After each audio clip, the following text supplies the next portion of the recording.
Fala pessoal do canal, tá começando aqui mais um Crise nas Infinitas Barbas pra gente falar do terceiro volume de A Saga do Homem-Aranha. Sim, A Saga do Homem-Aranha volume 3, material fantástico, trazendo sempre histórias muito interessantes de uma época muito legal do personagem e que vale muito a pena dar uma chance, tá? Principalmente se você é fã daquele desenho que passava na Globo no início dos anos 90. Muitos de vocês, assim como eu, se interessaram pelo Homem-Aranha e também pelos X-Men por causa daquelas animações, né?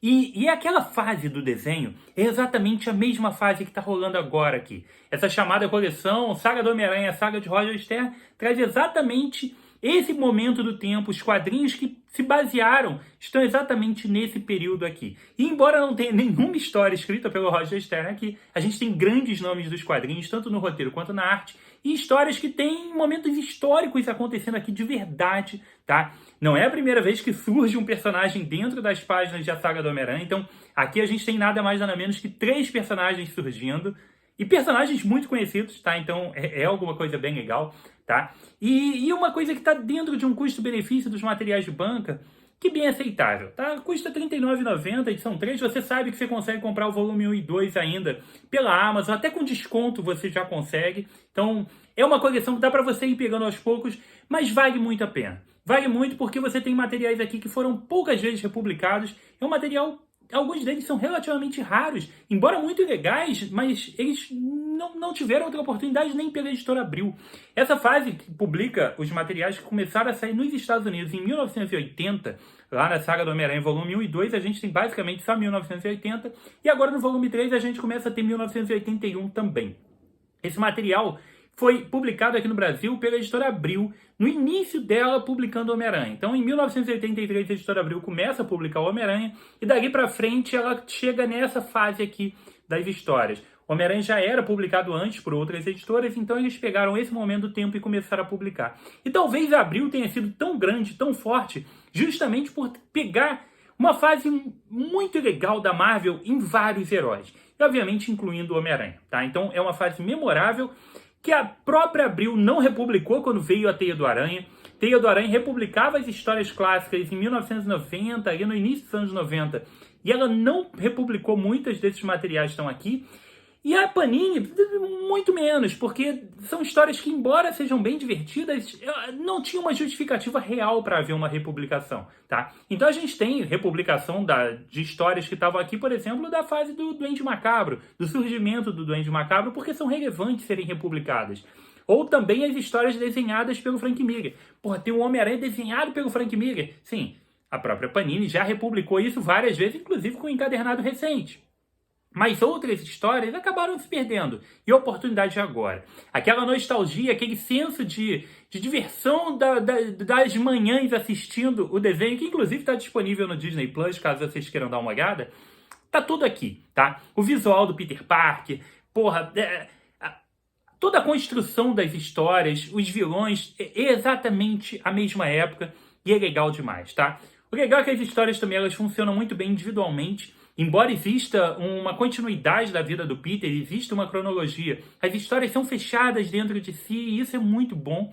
Tá? E aqui a gente tem a publicação de tudo na ordem cronológica. Não só da revista Amazing Spider-Man, mas a gente também tem a publicação de Peter Parker e de Marvel Team-Up, que a maioria das vezes a dose dupla era Homem-Aranha com mais algum convidado especial. Então é uma história, é uma HQ muito legal, com boas histórias, e que é um resgate histórico, assim, sem precedentes. Cara, é a saga do Homem-Aranha. Ponto, tá? E só aqui no Barba você tem todas as informações, não só do review, do que eu achei de cada uma das histórias. A gente vai detalhar cada uma delas aqui, das 6 edições que tem aqui dentro. Mas também você vai ficar sabendo onde cada uma delas foi publicada. Que isso sempre é muito legal. Ainda vou mostrar as edições originais aqui, obviamente. Então, lembrando, 144 páginas de quadrinho, custando R$ 39,90. A gente tem Marvel Team-Up, número 99, 100 e 101. E temos também Amazing Spider-Man número 210, 211 e 212. 6 histórias totalmente diferentes, embora a 11 e a 12, ali o finalzinho, elas têm uma ligação direta com o surgimento de um vilão, tá? Mas tudo isso a gente vai entrar em detalhes agora. Começando, cara, com a capa. A capa clássica que traz essa personagem que ficou muito importante depois, muito conhecida depois, por causa de todo o Aranha-Verso, né? Embora ela não apareça ali diretamente com tanta importância dentro da animação, mas a gente sabe que ela meio que iniciou muito dessa onda do Aranhaverso, né? Então a gente tem a Madame Teia aqui, que foi, obviamente, a mesma capa publicada pela editora Abril lá em 1985, cara. Aqui a edição original, tá? Em Homem-Aranha número 21, cara. Pô, espetáculo, né? Então, as propagandas aqui atrás, cara, isso aqui é legal demais, tá? Então tem o surgimento da Madame Teia, que é a primeira personagem que surge aqui dentro do quadrinho. Tem mais dois que vão surgir aqui, mas daqui a pouco a gente vai entrar nesses detalhes. A gente começa com a primeira história, que é a Marvel Team Up, né? Marvel Team Up número 99, a gente tem a participação de um personagem que a gente não vê tanto, mas é um personagem que já rendeu boas histórias, inclusive um encadernado da Panini muito bom, que tem um review antiquíssimo aqui no canal, que é o Homem-Máquina. Aparentemente ele tá meio sumido, né, do cenário, tá? Mas a gente tem o roteiro do Tom DeFalco e a arte do Jerry Bingham, que começa aqui com uma história inicialmente meio genérica, tá? Mas que funciona. A gente tem um vilão do Homem-Aranha, tá? Aqui no caso é o Homem-Areia, com um uniforme bem fora dos padrões, tá? Ele tá numa roupagem bem diferente. E ele vai se encontrar dentro da cadeia ali com um vilão do Homem-Máquina, tá? O Barão Brimstone. E eles vão juntos bolar um plano para fugir da cadeia e para tentar ali se juntarem para cometerem crimes e derrotarem o Homem-Máquina. E, obviamente, o Peter, o Homem-Aranha, vai intervir no meio disso tudo. Uma HQ bem legal, que tem essa participação do Homem-Máquina e que traz aquele estilo de história, não só dos anos 80, mas o estilo de história clássico do Marvel Team Up. Que eu tenho algumas restrições, tá? Vamos lá, essas histórias são sempre legais, é sempre bom ver o crossover de dois heróis que não tem nenhum motivo para estarem juntos, tá? E ainda tem a oportunidade de ver o Homem-Aranha lutando contra um vilão diferente, isso é sempre bom. Mas aqui, a gente tem uma coisa que parece que a revista tá com um nível um pouco abaixo, tá? Por quê? Porque, pra mim, essa fase dos anos 80 do Homem-Aranha, e outras também, né? Mas essa daqui especificamente é tão boa por causa do Peter Parker. O Homem-Aranha é fantástico, é sensacional, o estilo da arte daqui é divertido demais, é muito clássico, é quadrinho clássico, é isso daqui, com esse estilo de arte, John Romita Jr., né? O que estava acontecendo aqui para mim é incrível. Mas eu gosto demais das páginas estarem dividindo o tempo do Homem-Aranha com o Peter Parker. Os problemas, por menores que sejam, do Peter, são o que move para mim a revista. O que torna o Homem-Aranha um personagem totalmente diferente dos outros é o fato de toda edição, no caso desse período, ele arma tudo para sair com a Debbie e depois, na hora H, eu tenho que ir embora, porque aconteceu alguma coisa que eu tenho que ir embora, Debbie. E a Debbie vai entrando numa depressão. Cara, eu tô preocupado realmente com a Debbie. Eu sei o que vai acontecer pra frente, mas a gente vai ficando preocupado com a Debbie, porque a gente tá vendo, coitada. O Peter é tóxico demais, tá acabando com a Debbie aqui. E vai, literalmente, ele vai fazer muito mal pra Debbie. E ele vai embora, porque ele tem um vilão e ele não vai contar pra ela que ele é o Homem-Aranha. Mas isso daqui vai se desenrolando de uma maneira muito legal. Então tem o problema financeiro dele, ele tá na faculdade, ele tá desempregado, e ele volta pro JJ. Cara, tudo isso é divertido demais, isso move o quadrinho.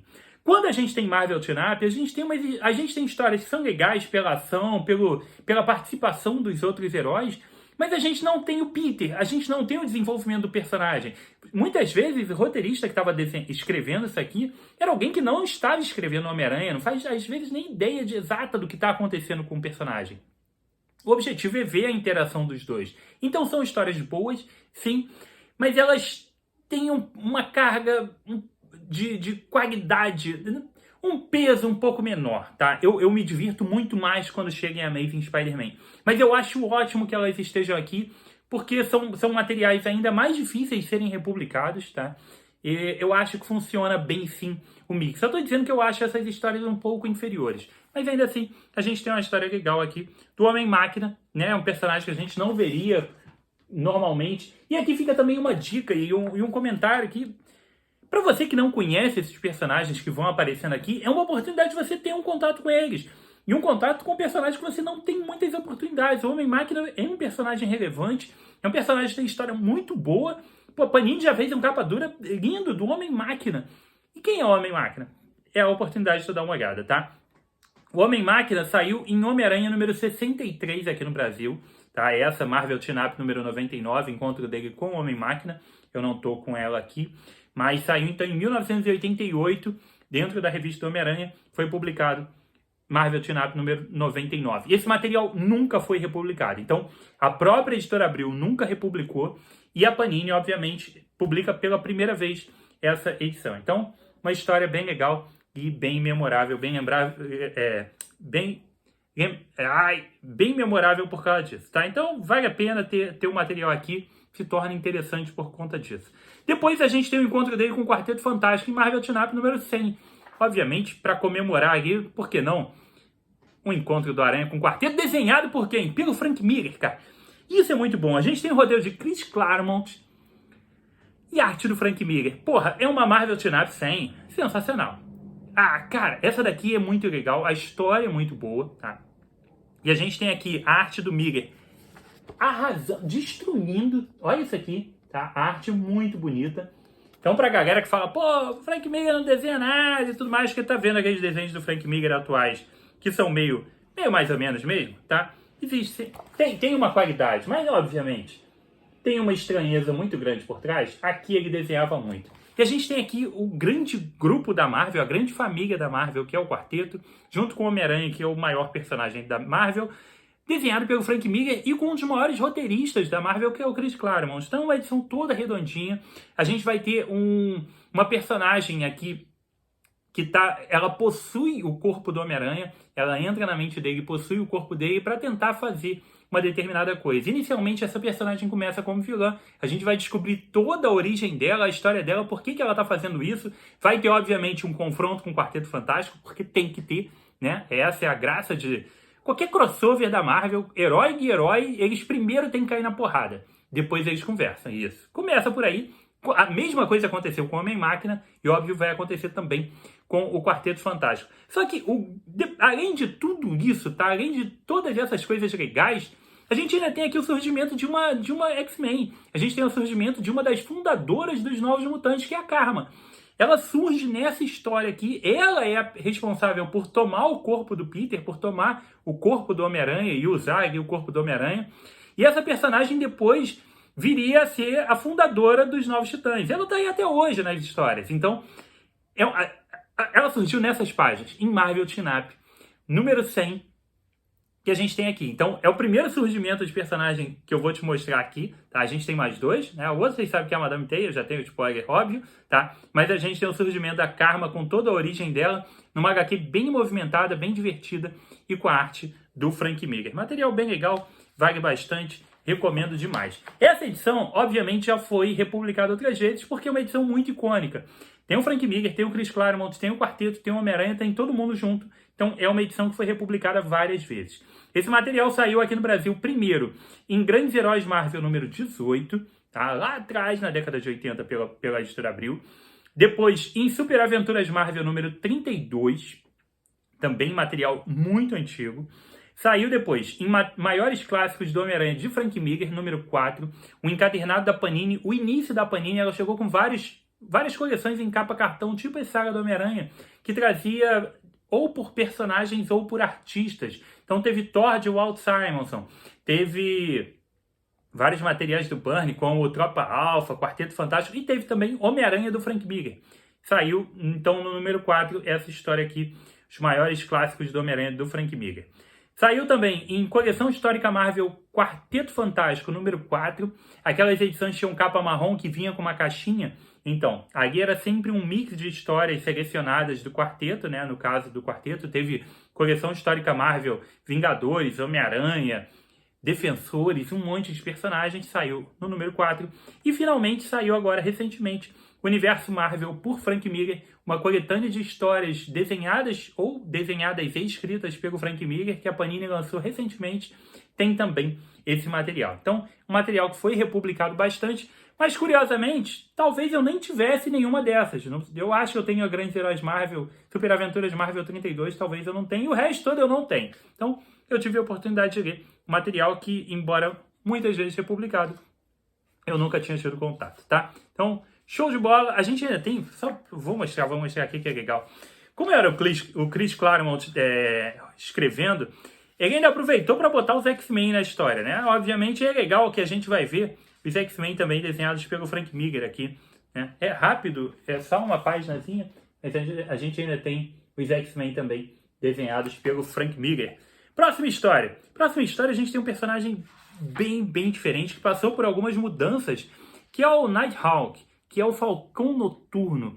Aqui em Marvel Team-Up número 101, a gente vai ver uma aventura do Falcão Noturno, obviamente acompanhado do Peter Parker, que está ali cobrindo, né, uma palestra que tem o Kyle Richmond, que é o... Cara, é o Bruce Wayne da Marvel. Por quê?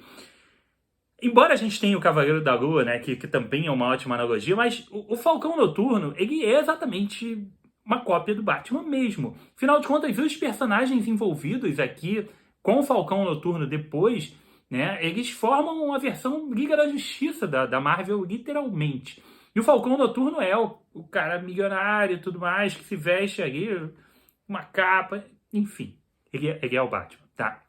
Esse personagem tem uma versão depois que saiu naquele Poder Supremo. A gente no Selo Max teve algumas mudanças. Os personagens também reapareceram recentemente. O Hyperion, o Falcão Noturno, apareceram recentemente em algumas outras edições. Então essa galera teve de volta. E estão sempre por ali pela Marvel, embora não tenham um grande apelo, embora eles não tenham títulos próprios e tudo mais.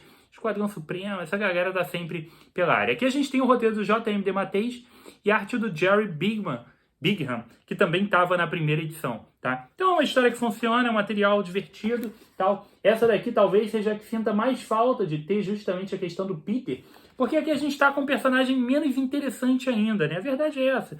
É uma boa história, tem uma reviravolta muito legal, tá? Tem um plot twist bem interessante no desenrolar da história. Ele vai ajudar ali o Falcão Noturno a tentar descobrir um caso. Eu não vou entrar em detalhes do que está acontecendo, mas a gente tem uma reviravolta muito boa dentro do desenrolar da história. A história tem qualidade, mas fica faltando um pouquinho do Homem-Aranha, do Peter Parker. E esse personagem é menos interessante, obviamente. Falcão Noturno é menos interessante que o Quarteto e até que o Homem-Máquina. Mas deixa quieto, a história funciona e é uma oportunidade de você ver um material que também é bem raro, tá? Esse material, Marvel Team-Up número 101, é totalmente inédita no Brasil. É a primeira vez que essa história é publicada. Então, no fim das contas, é uma maravilha tu poder ganhar um negócio desses que nunca tinha saído. Então, fica aí a dica de 43 anos de material inédito aqui no Brasil. Agora a gente vai para Amazing Spider-Man número 210, que é a edição da Madame Teia, tá? Aqui a gente vai ter a Debbie vai acabar dando um panfleto da Madame Teia para o Peter, tá? E dentro de uma confusão que vai rolar envolvendo ali o dono de um jornal, ele vai acabar se encontrando com a Madame Teia. Então vou mostrar aqui a página já do encontro da Madame Teia, tá? É uma edição que tem aqui ação, que tem tudo que a gente espera, com uma arte muito clássica. A gente tem, sim, aqui o Peter e a Debbie, o que é sempre bom. Nesse período aqui funcionava muito bem essa dupla, tá? E é uma história bem divertida, com toda a cara dos anos 80, toda a cara do material que a gente espera. Aqui a gente tem o roteiro do Danny O'Neill, a gente sabe o tamanho do Danny O'Neill, e a arte do John Romita Jr. Apenas. Então é uma história desenhada pelo John Romita Jr. e com a arte do Danny O'Neill. É um material sensacional, tá? Aí, ó. E ainda tem o surgimento da Madame Teia. Então é uma edição duplamente interessante por conta disso. Essa história, obviamente, foi publicada pela primeira vez em Homem-Aranha número 21, tá? Que é essa daqui que eu te mostro, e nunca foi republicada. Só tem aqui. Tá? Então, esse material saiu aqui dentro, saiu na íntegra direitinho, tá? Então, ele saiu em Homem-Aranha número 21, que é de 1985. As próximas duas histórias que saem aqui, que são as duas histórias continuadas, tá? Elas saíram em Homem-Aranha número 23. Então, a gente tem Amazing Spider-Man número 210 e 211 publicadas nesse material aqui, que também é de 85, tá? Que inclusive essa daqui essa capa aqui tá aqui dentro dessa história também. O legal também da saga do Homem-Aranha é que ela republica todas as capas originais antes de cada história. Então, isso também é um ponto bem interessante pra gente frisar. Só a critério de curiosidade, que tá aqui na minha mão e acabou que eu não mostrei, eu aqui idiotamente, tá com a revista na mão. Eu falei, eu acho que eu não tive. Tá aqui, né? É a mesma edição, tá? Então, o Grandes Heróis Marvel número 18 tá aqui, sim, que é a edição que eu já mostrei na edição passada, porque ela contém 2 histórias do Homem-Aranha desenhadas pelo Frank Miller. Uma delas foi publicada na edição anterior, com essa capa, em a Saga do Homem-Aranha número 2, que trazia o encontro dele com o Doutor Estranho. E a outra história que tem aqui dentro é exatamente essa do Quarteto Fantástico que eu acabei de te mostrar. E eu passei a lista inteira, a revista na minha frente, e eu falei, acho que eu não tenho. E tá aqui, e eu tô mostrando pra vocês, tá? O idiota aqui, de vez em quando a gente acontece esse tipo de coisa, e a gente vem aqui e mostra que tá aqui a história do Frank Miller, tá? As outras 2, então, foram publicadas em Homem-Aranha número 23 e nunca foram republicadas. Então a gente tem uma história inédita no Brasil, a gente tem aqui 3 histórias que nunca foram republicadas. É um material que tem seus méritos, né? E essa dupla de histórias aqui, a edição número 211 e 212, além de trazer um confronto com o Namor, mas trazendo o Peter Parker para a história. Cara, essa página aqui, isso aqui é o que eu quero ver, ó. JJ puto que não conseguiu ligar pro Peter Parker. Porque ele tava falando com a Madame Teia. É a cara do Peter. Então isso aqui é bom demais, né? Aqui a gente tem, além da participação do Namor, todo aquele humor do Peter, ele se dando mal com as coisas. Cara, ele só se dá mal nessa época aqui, e acho que até hoje, mas era divertido demais nesse período. A gente tem também o roteiro do Daniel O'Neil, a arte do John Romita Jr., que tá espetacular, olha só. Isso aqui tá bonito demais. Tá? Então a gente tem essa participação legal, que tá havendo um experimento no mar e tá incomodando o Namor. O Peter vai acabar se oferecendo para ajudar, na forma de Homem-Aranha, vai acabar se oferecendo para ajudar nesse experimento e obviamente vai rolar uma treta com o Namor no meio disso tudo. Tá? Então tem aqui, ó, o Homem-Aranha indo ajudar ali nesse navio que vai fazer esse experimento científico, tá? E vai rolar ali uma treta, uma porrada rapidinho com o Namor. Nada que vá ser muito sério, é resolvido rapidamente, né? Mas 2 heróis se encontram, embora o Namor não seja tão herói assim, 2 heróis se encontram, a porrada estanca, depois eles se resolvem, e a partir dali o Namor ainda dá uma dica pra ele, não, cara, faz o seguinte, faz esse experimento mais pra ali, ó, vai ali, aqui meu terreno, aqui não tá legal, faz mais pra ali que vocês vão ter até um resultado melhor. E eles mudam de lugar. Nessa troca de lugar, a gente tem continua a dupla fantástica, tá? Do Daniel O'Neil com o John Romita Jr. E a gente tem o surgimento de um grande vilão do Homem-Aranha.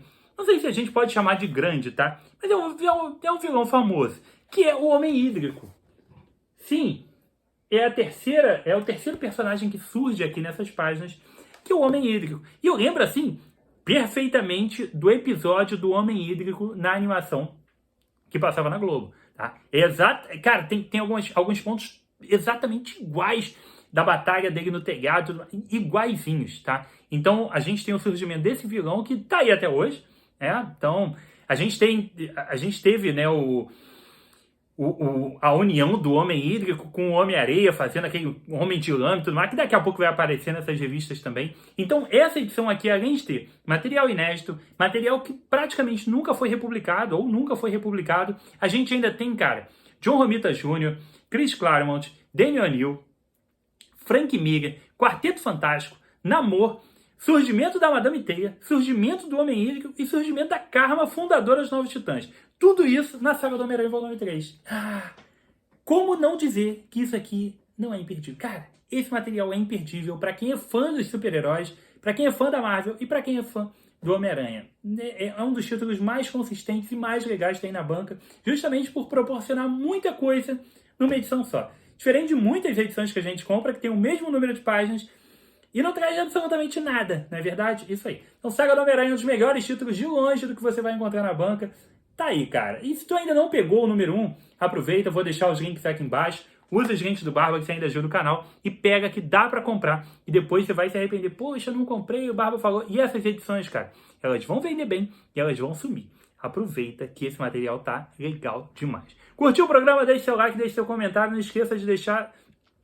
Se você é novo no canal, não esqueça de se inscrever no canal, ativar a notificação do sininho e se inscrever também no Insta do Barbas. Volte sempre, cara. Acompanhe aqui os programas. Tem uma porrada de review aqui durante a semana. Tem programas especiais. Enfim, apareça sempre por aqui. Tem lives, tem de tudo por aqui. E eu espero demais que você apareça, tá?